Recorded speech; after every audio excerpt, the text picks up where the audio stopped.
할렐루야. 자, 우리 옆에 한번 이렇게 인사하실까요? 당신은 믿음의 사람입니다.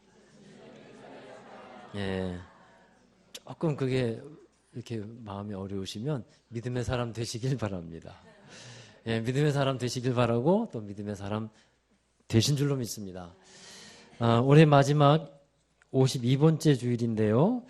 1년에 1년을 52주, 52번이 있는데, 여러분, 1년 동안 우리 믿음 생활 하시면서 또 교회에서 여러모로 하나님을 위해 수고하고 애쓴 여러분들이 있습니다. 그래서 저는 당회 때도 그런 말씀을 했습니다. 우리 모두가 하나님 앞에 참 귀하게 이렇게 드려지고 또 믿음 안에서 살아온 것, 그것도 하나님의 귀한 축복의 은혜다 이렇게 생각을 합니다. 그래서 수고한 여러분들이 있는데 때로는 보이지도 않고 또 보이는 곳도 있지만 보이지도 않는 곳에서 묵묵히 자신의 일을 잘 감당한 분들이 있는데 우리 모두를 위해서 또 하나님 우리 수고했다고 또 여러분들 위해서 박수 한번 쳤으면 좋겠습니다.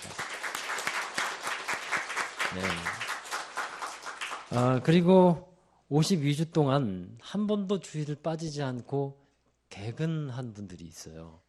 예, 일일이 호명을 하지 않아도 그런 분들이 자기 자신이 아실 겁니다. 52주 동안 한 번도 주일을 빠지지 않고 개근하신 분들 참 놀라운 일을 하셨습니다.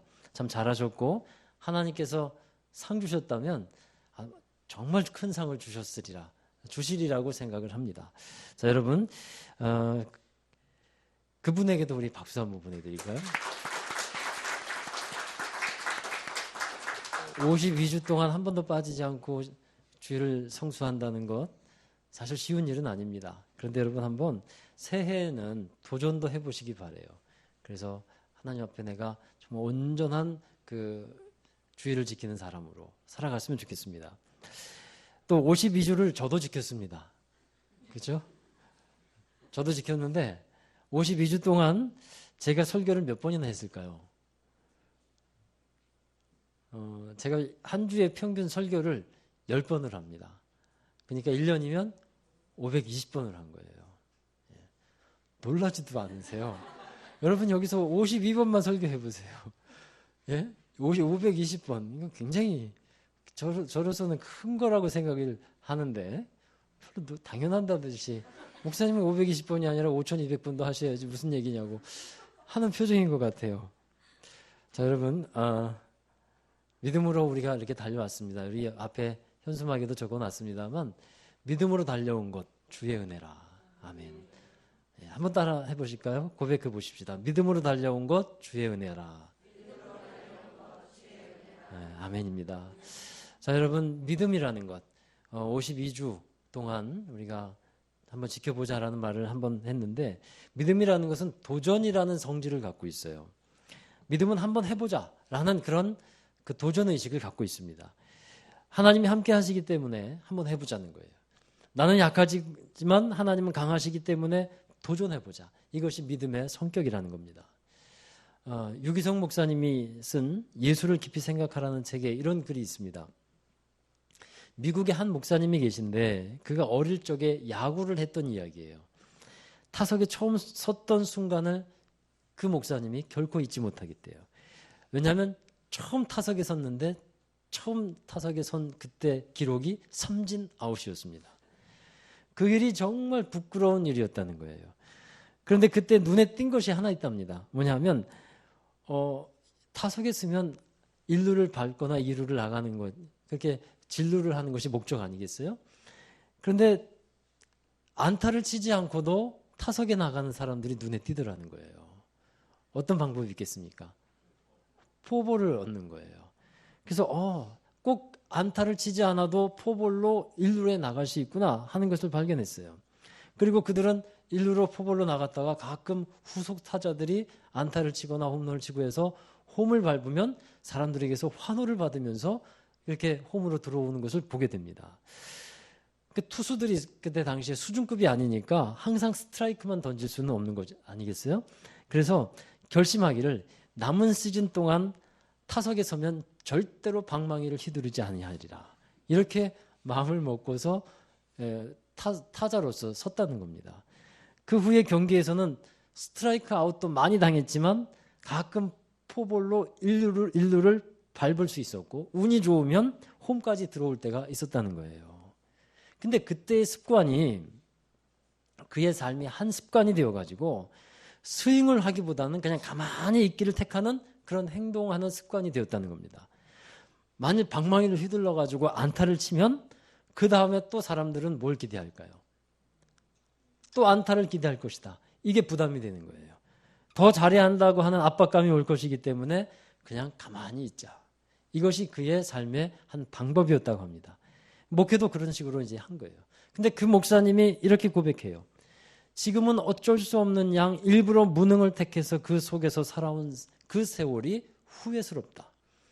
나를 위해 하나님이 품으신 설계를 떠나 살아온 것이 슬프다. 분명히 하나님은 도전하면 할 수 있도록 그렇게 길을 여셨을 텐데 그 도전하지 않고 가만히 있어가지고 그 모습으로 살아온 것이 후회스럽게 되었다라는 고백이었어요.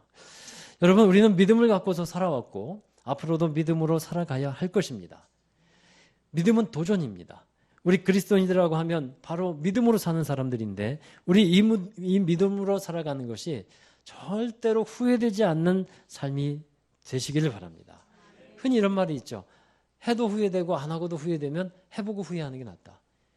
결혼해도 후회하고 결혼하지 않아도 후회하고 뭐가 낫습니까? 하고 후회하는 게 낫죠. 안 그러세요? 자, 여러분 뭐 그런 비근한 예입니다. 자, 그런데 앞으로 우리가 믿음으로 도전하면서 살아가 보자라는 말씀이에요. 자, 믿음의 바톤을 전달받습니다.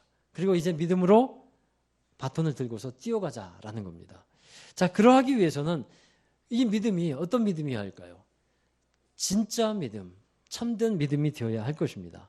그리고 두 번째는 이 믿음이 살아있는 믿음이 되어야 합니다. 여러분, 믿음에는 여러 종류가 많이 있습니다. 비근한 예로 이런 예를 들 수 있어요. 진짜 명품백이 있고 가짜 짝퉁이 있죠. 또 진짜 약도 있고 가짜 약도 있습니다. 믿음에도 진짜 믿음도 있고 가짜 믿음도 있다는 거예요. 정말 예수 그리스도가 나의 구원자이시고 나의 삶의 주인이심을 인정하는 것이 진짜 믿음입니다. 그 믿음 안에서 하나님은 역사하시는 분입니다. 사람은 이 믿음으로 인하여서 하나님에게 인정받는데 어떤 인정을 받습니까? 의롭다라고 인정을 받게 됩니다. 자, 여러분, 좋은 행동을 했다고 해서 그 사람이 하나님 앞에 의롭게 인정받는 것은 아니라 하는 것입니다. 여러분, 이런 생각을 해보십시오. 선한 행동, 착한 행동을 많이 하는 사람이 있다고 해보십시오. 그 행동이 분명히 좋은 일이고 선한 일이지만 그 좋은 행동을 했다고 해서 그 사람이 하나님께 의로운 사람이다. 그렇게 인정받는 것은 아니라 하는 것입니다. 사람이 의롭게 된다는 것은 참으로 중요한 것인데 왜 의롭게 되는 것이 중요하냐면 곧 그 의가 구원과 연결이 되기 때문에 그렇습니다. 성경에는 사람이 어떻게 의롭게 되는 것인가에 대해서 분명하게 말씀하고 있는데 로마서 3장 28절의 말씀입니다. 함께 읽겠습니다. 그러므로 사람이 의롭다 하심을 얻는 것은 율법의 행위에 있지 않고 믿음으로 되는 줄 우리가 인정하노라. 사람이 의롭다 하심을 받는 것은 믿음으로 되는 것이라 말씀하고 있어요. 행위로 의롭게 되는 것이 아니고 믿음으로 의롭게 된다는 겁니다. 그래서 사람이 자신의 행위를 자랑할 수가 없는 거예요. 에베소서 2장 8절 9절에 보면 사람이 은혜로 인하여 믿음으로 말미암아 구원을 얻었는데 그것은 너희에게서 난 것이 아니고 하나님의 선물이라. 이는 사람이 행위를 자랑하지 못하게 하려 함이라 라고 말씀하고 있어요. 믿음으로 의롭게 된다는 것이죠. 그 믿음으로 의롭게 되는 것에 대해서 믿음의 조상이라고 불리우는 아브라함을 또 예를 들고 있는데 아브라함이 하나님을 믿으니 하나님께서 그를 의롭다 여겨주셨어요. 이 말씀이 창세기 15장에 나오는데요. 어떤 배경이냐면 이런 배경입니다. 아브라함이 함께 있었던 조카 롯이 소돔에 가서 살고 있다가 소돔을 침공한 연합군에게 잡혀갑니다. 그러니까 아브라함은 그 소식을 듣고 집에서 길르온 318명의 군사를 이끌고 그 연합군을 대항해서 나아가고 싸우게 되죠. 그래서 승리해서 조카 롯을 데리고 오고 그 다음에 재산도 다시 되찾아오게 됩니다. 이제 제사는 되찾아오는데 그때 하나님의 제사장 멜기세덱에게 11조를 드리게 돼요. 이 11조를 드린다는 고백은 뭐냐면 자신이 승리하게 된 것, 또 얻게 된 이 모든 것은 하나님이 행해 주신 것입니다 라는 고백이에요. 모든 주권은 하나님에게 있습니다라고 하는 고백이 바로 그 11조였는데, 그 고백을 받으시고 하나님이 아브라함에게 이렇게 말씀해요. 아브라함아 두려워하지 말아라. 놀라지 말아라. 나는 내 방패요 너의 지극히 큰 상급이라. 그리고 밖으로 나가서 하늘의 별을 바라봐라. 여러분 여기 별 배경이 있죠. 이렇게 바라보라는 거예요. 그 별을 바라봐라. 하늘의 무별을 셀 수 있는가 보라. 그리고 말씀합니다. 내 자손이 이와 같으리라. 그 말씀을 하니까 아브라함은 그 말씀을 믿었어요. 하나님을 믿었기 때문에 하나님의 말씀을 믿은 것입니다. 하나님은 그 믿음을 의로 여겨주셨다 하는 것입니다. 자, 여러분 여기서 우리는 믿음이라는 것이 어떻게 생기는가 분명히 알 수 있어요. 믿음은 하나님의 말씀을 들음으로 생긴다는 겁니다. 아브라함도 하나님의 말씀을 들었습니다. 아브라함은 그 말씀을 들으면서 하나님이 행하신다고 하는 믿음이 들어오게 되는 거예요. 어떤 믿음입니까? 아브라함의 믿음은 이런 것이었어요. 죽은 자를 살리시는 하나님, 없는 것을 있는 것 같이 부르시는 하나님, 그 믿음을 아브라함은 가졌다라는 겁니다. 그렇습니다. 믿음이라는 것은 들음에서 나게 되는 겁니다. 자, 여러분, 그런데요, 이 믿음은 구원받는 믿음입니다. 그런데 우리가 진리를 알지니 진리가 너희를 자유케 하리라고 하는 그 말씀을 요한복음에서 하고 있는데, 이 믿음 안에는 자유함이 있어요. 그런데 이 때의 믿음은 우리가 이렇게 하나님을 믿고 하나님 말씀을 믿는 이 믿음이에요. 그랬을 때 우리는 구원으로 나아가는 믿음이 되게 됩니다. 그런데 한 걸음 더 나아가서 우리의 이 구원받은 믿음이 죽은 믿음이 아니라 살아있는, 주님 오실 때까지, 우리가 하나님 나라 갈 때까지 살아있는 믿음이 되어야 한다는 겁니다. 살아있는 믿음이라는 것이 어떤 믿음입니까? 오늘 야고보서에서 강조하고 또 강조하고 있는 말씀이 있어요. 그것은 행함이 있는 믿음이라야 살아있는 믿음이 된다라는 것입니다. 자, 여러분, 행함이 있는 믿음이 살아있는 믿음이고 하나님과 사람에게 인정받는 믿음이 된다라는 것입니다. 우리가 이 부분에서 혼동하지 말아야 할 것이 있어요. 행함을 강조한다고 해서 그 행함이 구원으로 인정받는 것은 아니라 하는 것입니다. 그럼에도 불구하고 믿음에 행함이 강조되는 것은 어떤 이유일까요? 믿음에는 왜 행함이 강조되어야 될까요? 그것은 그 행함이 있어야만 그 믿음이 표현될 수 있는 것이고 그 믿음이 인정받을 수 있는 것이기 때문입니다. 여러분, 살아있는 믿음이 있으면 죽은 믿음도 있다는 거죠. 죽은 믿음이라는 것은 뭡니까? 믿음이 있다고 하지만 행동하지 않는 믿음은 죽은 믿음이라 하는 겁니다. 사람의 믿음이 있다고 하지만 행함이 없는 믿음을 갖고 살아가는 것에 대해서 우리 오늘 말씀을 이렇게 적고 있습니다. 야고보서 1장 22절의 말씀입니다. 자, 함께 읽어보도록 합니다. 너희는 말씀을 행하는 자가 되고 듣기만 하여 자신을 속이는 자가 되지 말라. 아멘. 말씀을 듣기만 하고 행하지 아니하면 자신을 속이는 자가 된다는 겁니다. 여러분, 우리가 하나님의 말씀을 받죠. 그 말씀을 받을 때 어떻게 받으라고 하냐 하면 오늘 말씀에도 나오는데 21절에 온유한 마음으로 받으라 하는 겁니다. 예수님 말씀하신 4가지 밭이 있습니다. 그 중에 좋은 밭은 좋은 마음으로 하나님의 말씀을 받는 것이라 했어요. 그와 같이 온유한 마음으로 말씀을 받습니다. 그 다음에 그 말씀을 듣기만 하고 따르지 않는 자가 되지 말라는 겁니다. 자, 여러분, 로마서 10장 17절에 믿음은 들음에서 나며 들음은 그리스도의 말씀으로 말미암았다고 했는데, 말씀을 잘 들을 때 다시 한번 말씀드리지만 거기에서 믿음이 생기죠. 말씀의 은혜를 많이 받았다고 하는 것, 우리가 그런 고백을 할 때가 어떤 때입니까? 그 말씀이 자기 자신에게 주신 것이고 자신의 어떤 마음의 상태를 깨우치는 말씀이고 또 삶을 새롭게 할 만한 말씀이라면 그때 그 말씀이 은혜가 되는 말씀이라고 고백하지 않습니까? 그런데 그 은혜가 되는 말씀을 마음에 간직만 하고 있다면, 두고 있다면 그 사람은 어떤 사람이 된다는 거예요? 자신을 속이는 자가 된다라고 하는 겁니다. 그래서 그 말씀을 마음에 두고만 있지 말고 행하는 사람이 되자라는 것입니다. 할렐루야. 여러분, 왜 야고보 사도가 이런 말씀을 전하는 것일까요? 성숙한 신앙인, 성숙한 그리스도인이 되자라는 것입니다. 믿음의 초보 단계에서는 주님을 믿는 그 마음을 갖는 것만으로도 잘하는 거예요. 신앙생활하면서 어떤 분들은요, 교회에 오기만 해도 잘했다라고 칭찬 받아야 되는 사람이 있어요. 교회에 오기만 해도 잘 오셨습니다. 정말 잘하셨습니다. 정말 큰일 하셨습니다. 이런 말을 듣는 분들이 있단 말입니다. 그런데 여러분, 이제 신앙생활 시작하는 분들에 해당이 되는 것이겠죠. 믿음이라는 것을 알아가는 사람들에게는 이제 교회에 오기만 해도 너무 잘하셨어요. 이렇게 말을 듣는 겁니다. 그런데 이제 좀 성장해야 되고 바뀌어야 할 사람도 분명히 있다는 것이죠. 이것은 사람마다 다 다르기 때문에 정확한 때와 그 상황을 똑같이 적용할 수는 없겠습니다만, 아마 성령께서 여러분에게 각자의 그 수준의 마음들을 주시리라고 저는 생각이 들어요. 이제는 성장해야 되고 성장한 그리스도인이 되어야 하는 사람들에게는 이제는 어떤 하나님이 요구하시는 말씀이 있다는 거예요.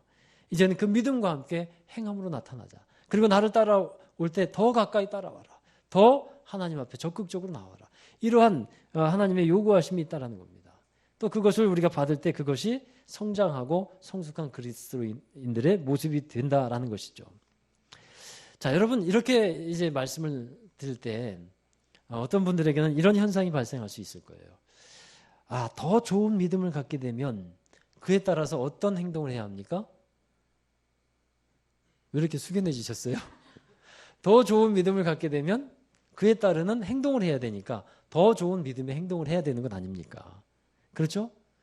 그렇기 때문에 뭐 책임도 따르고 그럴 것 같아서 신앙생활이 더 좋은 믿음을 갖게 되면 더 어려워지겠구나 라고 생각을 하는 사람도 있지 않을까 하는 생각이 들어요. 신앙생활이 더 힘들어지지 않을까. 그래서 사람들이 은연중에 이런 마음이 있습니다. 말씀을 배우지 않으려고 그래요. 왜요? 믿음은 어디에서 생겨납니까? 말씀을 들으면서 생겨나니까 이런 두려움이 있어요. 은혜 받으면 변해야 되는데 너무나 두려운 거예요. 은혜 받으면 바뀌어야 되고 내 행동도 해야 되고 하니까 이게 차라리 안 들으면 되는 것 아니겠냐. 그래서 안 들어버리는 겁니다. 그냥 신앙의 초보 단계에 머물러 있으려고 하는 거예요. 그러나 여러분, 신앙의 초보 단계는요, 머물러 있지 말아야 돼요. 자라야 합니다. 유치원에 늘 유치원만 다닐 수 없잖아요. 성장하면 초등학교 가야 되고 또 중학교, 고등학교 올라가야 하지 않겠습니까? 그래서 그 정도에 머물러 있지 말아야 한다는 겁니다. 신앙의 초보적인 단계에서는요, 어떤 신앙생활을 하냐면 율법적인 신앙생활을 해요. 그래서 이것을 하세요, 하지 마세요, 이런 정도에 머물러 있다라는 겁니다. 어린아이들에게는요, 한 가지 다 가르쳐줘야 되잖아요. 이거 해라, 이거 하지 말아라, 이거 좋은 것이다, 이거 나쁜 것이다. 다 가르쳐줘야 합니다.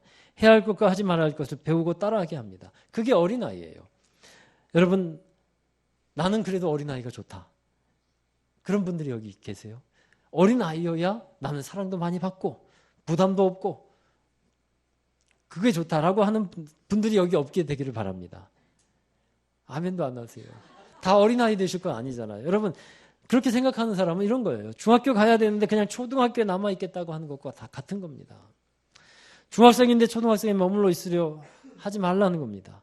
대학생이 되어야 되는데 고등학생으로 남아있지 마십시오. 여러분, 그냥 머물러 있는 사람들에게 드는 마음이 하나 있어요. 그건 뭐냐면 신앙생활하는 자체가 자꾸 억압받는 것처럼 느껴지는 것입니다. 믿음이 있고 그 다음에 행함이 있어야 되는데 그 행함이 마치 율법적인 것 같고 그 행함 때문에 자신을 답답하게 만들게 보인다는 겁니다. 아직 율법적인 틀을 벗어나고 있지 못하기 때문에 그런 생각이 드는 거예요. 자, 오늘 말씀 25절을 한번 보시기 바랍니다. 자, 같이 읽어봅니다. 자유롭게 하는 온전한 율법을 들여다보고 있는 자는 듣고 잊어버리는 자가 아니요 실천하는 자니 이 사람은 그 행하는 일에 복을 받으리라. 아멘. 자, 여러분, 이 말씀에서 이상하게 생각되는 것이 하나 있어야 합니다. 자유롭게 하는 율법이란 말. 이 말씀이 여러분 이해가 가십니까? 원래 율법이라는 것은 사람을 좀 올가매는 듯한 그런 역할을 합니다. 그래서 율법은 해라, 하지 말아라 이런 말들이 주로 율법이기 때문에 사람을 올가맵니다. 그래서 자유롭게 한다는 말이라면 이 율법과 잘 안 어울려요. 그래서 자유롭다라는 말과 어울리는 것은 자유롭게 하는 성령, 또 자유롭게 하는 믿음, 이런 것이 더 잘 어울릴 것입니다. 그러면 자유롭게 하는 율법이란 말은 무슨 뜻일까요? 자유롭게 하는 이 야고보서에서 말씀하는 율법은 그 율법을 잘 알고 있는 사람이라면 행함으로써 그 율법을 지킬 때 비로소 그 마음의 평안과 하나님의 인정하심과 자유함이 있게 된다라는 말씀이에요. 야고보서 3장 12절에도 그 말씀을 하고 있죠. 야고보서 3장 12절, 2장 12절, 자 같이 읽어보도록 하겠습니다. 너희는 자유의 율법대로 심판받을 자처럼 말도 하고 행하기도 하라. 자유의 율법이라 그래서 자기 마음에 하나님이 원하시는 대로 그냥 말씀하신 대로 자유롭게 행동하라는 뜻이 아니에요. 자기 마음대로 하라는 뜻이 아닙니다. 신앙생활을 자유롭게 하라는 뜻이 아닙니다. 하나님이 주신 말씀을 잘 지키고 행하는 사람만이 진정한 자유와 기쁨을 받고 누릴 수 있게 된다라고 하는 말씀이에요. 이것은 성숙한 그리스도인, 믿음이 있는 그리스도인들이 받을 만한 말씀인 것입니다. 여러분, 살아있는 믿음 잘 성장하는 성도가 바로 이런 자유롭게 하는 율법을 행하는 그 단계까지 나아가는 사람이 된다는 거예요. 야고보서에서 행함을 강조하고 있다고 말씀드렸습니다. 여러분, 그렇다고 해서 우리가 오해하지 말아야 될 것은 행함으로 구원을 받는 것은 아니라는 것입니다. 이 행함은 어떤 행함이냐면 믿음에 따르는 자연적인 열매예요. 자연적인 행동입니다. 믿음이 있는 사람은 행함이라고 하는 열매가 억지로 맺어지는 것이 아니라 자연스럽게 맺어지게 된다라는 겁니다. 여러분, 하나님이 이런 것을 물어보실 수 있어요. 내 믿음이 어디 있느냐? 내 믿음을 보여라. 그럼 여러분은 그 믿음을 어떻게 보일 수 있겠습니까? 하나님, 내 마음에 믿음이 있어요. 그러면 그 믿음을 보이라고 하면 어떻게 보이실 수 있겠습니까? 행함으로 보이라 하는 것이에요. 그 행함은 곧 열매와 같은 것입니다. 예수님께서도 말씀하신 것이 좋은 나무가 있고 안 좋은 나무가 있는데 그것을 어떻게 구별한다고 하는 겁니까? 열매를 구별한다는 거예요. 바로 우리의 행실로, 행함으로 구별이 된다는 것입니다. 우리가 어떤 열매를 맺어야 하는 것인가? 여러분, 아브라함이 어떻게 의롭다고 인정받는 사람이 되었다고 했습니까? 믿음으로 의롭다, 이렇게 인정받는 사람이 되었죠. 그런데 야고보서에서는 이런 말씀을 또 하고 있어요. 야고보서 2장 21절입니다. 자, 같이 읽어보시죠. 우리 조상 아브라함이 그 아들 이삭을 제단에 바칠 때에 행함으로 의롭다 하심을 받은 것이 아니냐. 아멘. 믿음으로 아브라함이 의롭다 인정받았다고 로마서에서 말씀하고 있는데 야고보서에서는 행함으로 의롭다 하고 말씀을 하고 있습니다. 그래서 이것이 상반되는 것이냐? 그렇지 않습니다. 이때 야고보서 하는 이 말씀 뭐냐 하면 믿음이 있는 아브라함이 자연스럽게 그 행동이라고 하는 열매로서 믿음을 표현한 것이라는 것을 말씀하고 있는 겁니다. 하나님이 이삭을 바치라고 했을 때 그것을 받은 것은 믿음입니다. 그런데 그 믿음이 행함이 되었을 때 그 믿음이 진짜 믿음이 되고 살아있는 믿음이 되었다 하는 것입니다.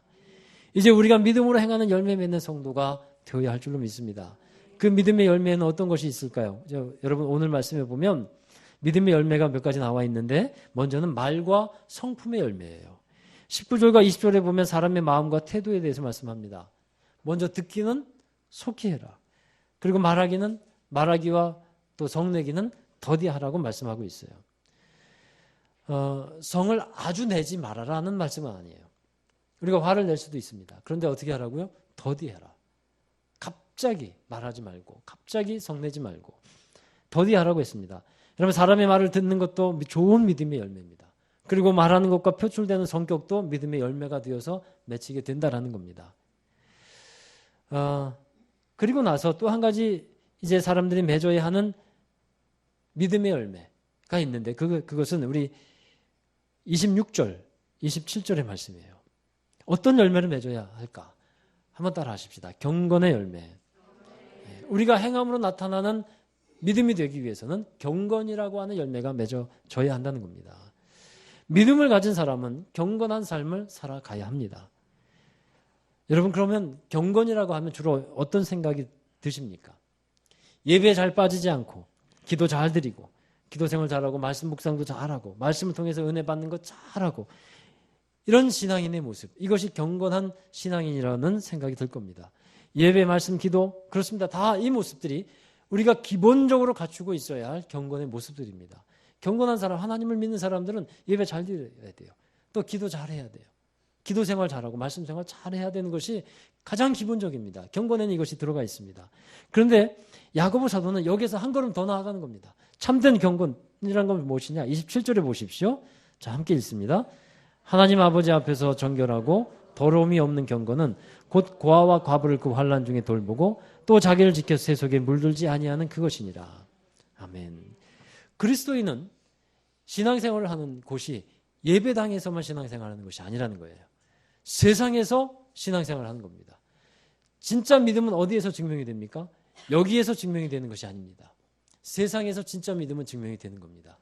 그래서 그 믿음이 세상에서 행함으로 나타날 때 그때 그것이 경건한 열매로 맺어지게 되는데, 기본적으로 예배, 기도, 말씀 이런 생활은 잘하지만 세상에서는 그런 빛된 모습을 나타내지 못한다면 이것은 참된 경건이 될 수 없다라고 말씀하는 거예요. 이웃 사랑을 하는 하나님의 말씀을 잘 알고 있다면, 그 말씀을 붙들고서 세상으로 갔을 때 어렵고 힘든 사람을 만나게 되면 외면하지 말고 돌볼 수 있으면 돌보고 환난 중에 그를 위로하고 그와 함께 있는 그 삶을 살아가라 하는 것입니다. 그것이 경건한 사람의 모습이에요. 또한 두 번째로는 세속에 물들지 않는 것이 경건이라고 했습니다. 이것은 세상에서 구별되어야 한다는 것입니다. 세속에 물들지 않는다는 것은, 그리스도인이 세속에 물들어 살게 된다면 세상 사람들과 별반 다를 것이 없잖아요. 그렇게 된다면 우리 그리스도인이 하나님의 영광을 어찌 드러낼 수 있겠습니까? 우리가 구별되지 않는다면 어찌 하나님의 복음을 사람들에게 전할 수 있겠습니까? 하나님의 의를 이룰 수가 없다라는 것입니다. 그래서 세상에서도 우리는 구별된 삶을 살아가는 그리스도인이 되어야 한다라는 사실입니다. 이것이 믿음을 갖고 있는 사람들이 맺게 되는 열매라 하는 거예요. 사랑하는 여러분, 말씀을 지키는 자에게 진정한 자유가 옵니다. 말씀을 행함으로 지키는 자에게 진정한 기쁨이 오고 자유가 옵니다. 2015년 우리가 믿음으로 달려왔습니다. 그 모든 것이 우리 주님의 은혜였습니다. 그런데 이제 2015년 마지막 주일에 우리는 다시 한번 이 믿음을 점검해 볼 수 있기를 바랍니다. 오늘 저와 여러분이 다시 믿음 앞에서 하나님이 기뻐하시는 삶을 살아가고 그 표대를 세우고 달려가는 그 결단이 있게 되기를 바랍니다. 이제 그 결단으로 다시 한번 마음을 잡고 새해를 맞이할 때 하나님께서 더욱더 힘차게 달려가는 귀한 은혜를 주실 줄로 믿습니다. 저 여러분에게 그런 은혜가 있기를 주의 이름으로 축원합니다. 기도하겠습니다. 하나님 아버지 감사합니다. 우리에게 예수님을 믿게 하시고 또 하나님 안에 거할 수 있도록 인도하여 주심을 감사를 드립니다.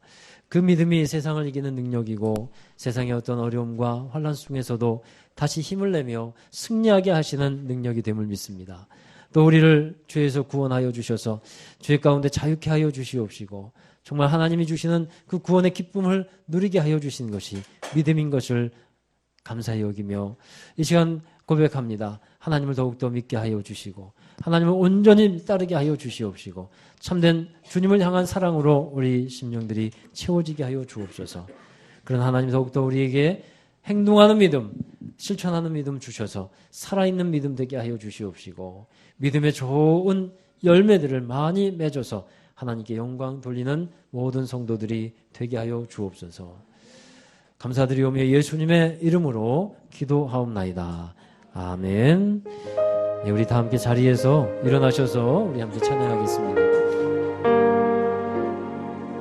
우리 2015년 마지막 주일에 우리 1년을 이렇게 고백했으면 좋겠습니다. 주의 은혜라. 지금까지 지내온 것은 주의 은혜라. 내가 하나님의 자녀 된 것은 주의 은혜라. 이 자리에 서 있는 것은 주님의 은혜라. 우리 함께 우리의 마음을 고백하며 이 찬양을 부르실 것이다. 내가 지금까지 지내온 것은 주의 은혜라. 주의 은혜라. 지금까지 지내온 것은 내가 하나님의 자녀 된 것은 주의 은혜라. 주의 은혜라. 주의 은혜라. 하나님의 자녀 된 것은 주의 은혜라. 주의 은혜라. 주의 은혜라. 지금까지 지내온 것은 주의 은혜라. 주의 은혜라. 주의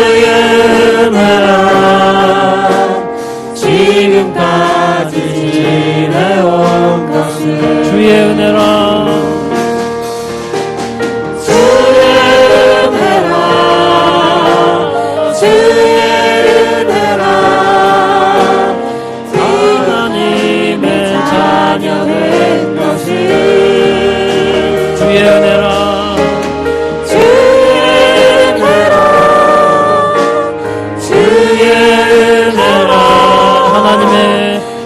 하나님의 자녀된 것은 우리 2015년 마지막에 이 자리에 서 있는 것은 내가 이 자리에 서 있는 것은 하나님께 감사하며 찬양합시다. 주의 은혜라 주의 은혜라 주의 은혜라 이 자리에 서 있는 것은 주의 은혜라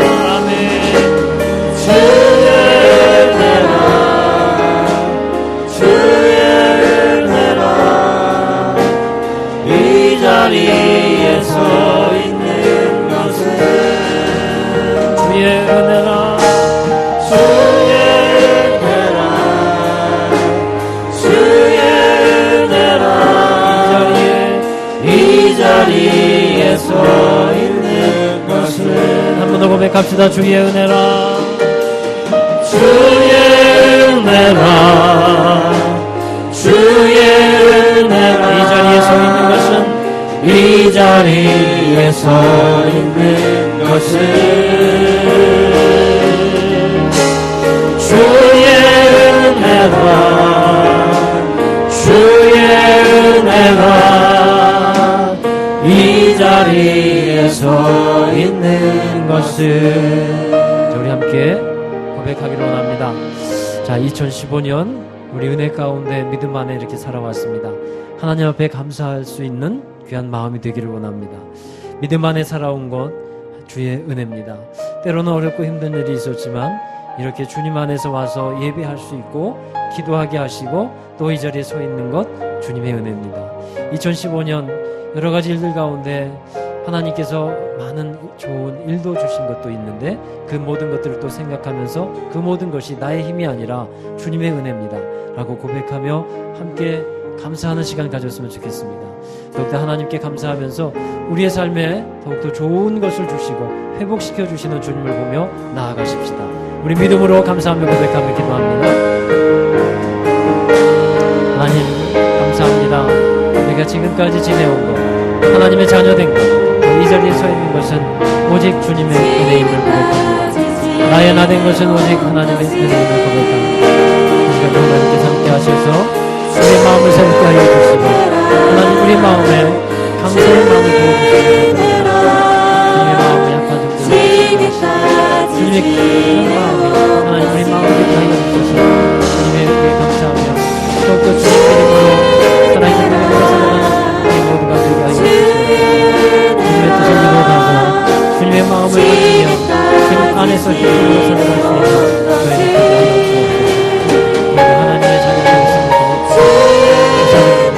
하나님 주님의 은혜가 없으시고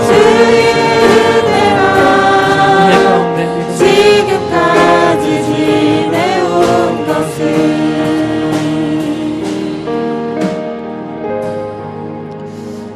은혜와 진리가 충만한 그런 삶을 살고자 난 2015년 푯대를 세우고 이 마지막 주일까지 달려왔습니다. 하나님의 말씀을 붙들고 또 하나님의 은혜 가운데 이렇게 달려왔습니다. 때로는 힘들었고 지쳤고 여러 가지 일로 인해서 마음이 상한 적도 있었지만 그러나 하나님 여기까지 오게 하신 것 하나님의 돌보심이고 인도하심이고 하나님의 은혜였음을 고백합니다. 이 시간 다시 한번 우리의 믿음을 다시 한번 하나님 앞에 세우고 부족했던 것들 하나님 앞에 채워가는 저희들 되게 하여 주옵소서. 믿음에 있어서 살아있는 믿음 되게 하시고 정말 능력 있는 믿음 되게 하여 주셔서 세상을 이길 수 있는 믿음으로 살게 하여 주옵소서. 하나님 2015년이 저물어 갑니다.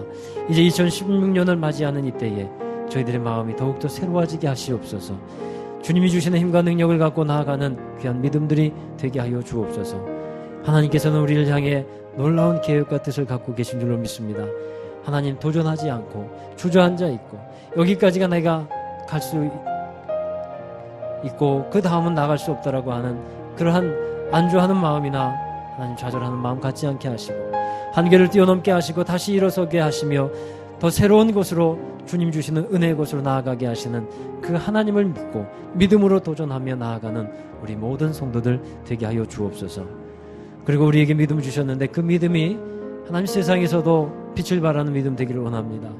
행함이 있어서 많은 이들에게 예수 그리스도의 살아계심과 함께하심과 우리에게 하나님 큰 은혜 주셨음을 많은 이들에게 증언하고 증인이 되는 우리 모두가 되게 하여 주옵소서. 진정 하나님의 영광 받으시는 귀한 삶이 되게 하여 주시고 우리가 그렇게 살아가도록 이끌어 주시옵소서. 또한 이 자리에 함께 한 모든 성도들 하나님 저들의 마음에 있는 여러 가지 기도의 제목들 다 들어주시기를 간절히 원합니다.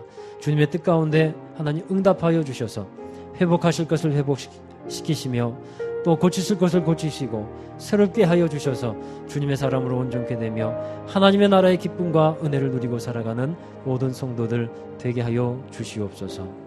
또 가정에 기쁨을 주시고 우리 자녀들에게도 하나님 비전과 소망을 주시며 귀한 믿음 가운데서 하나님을 위해서 귀하게 쓰임받을 수 있는 복된 인생이 되게 하여 주옵소서.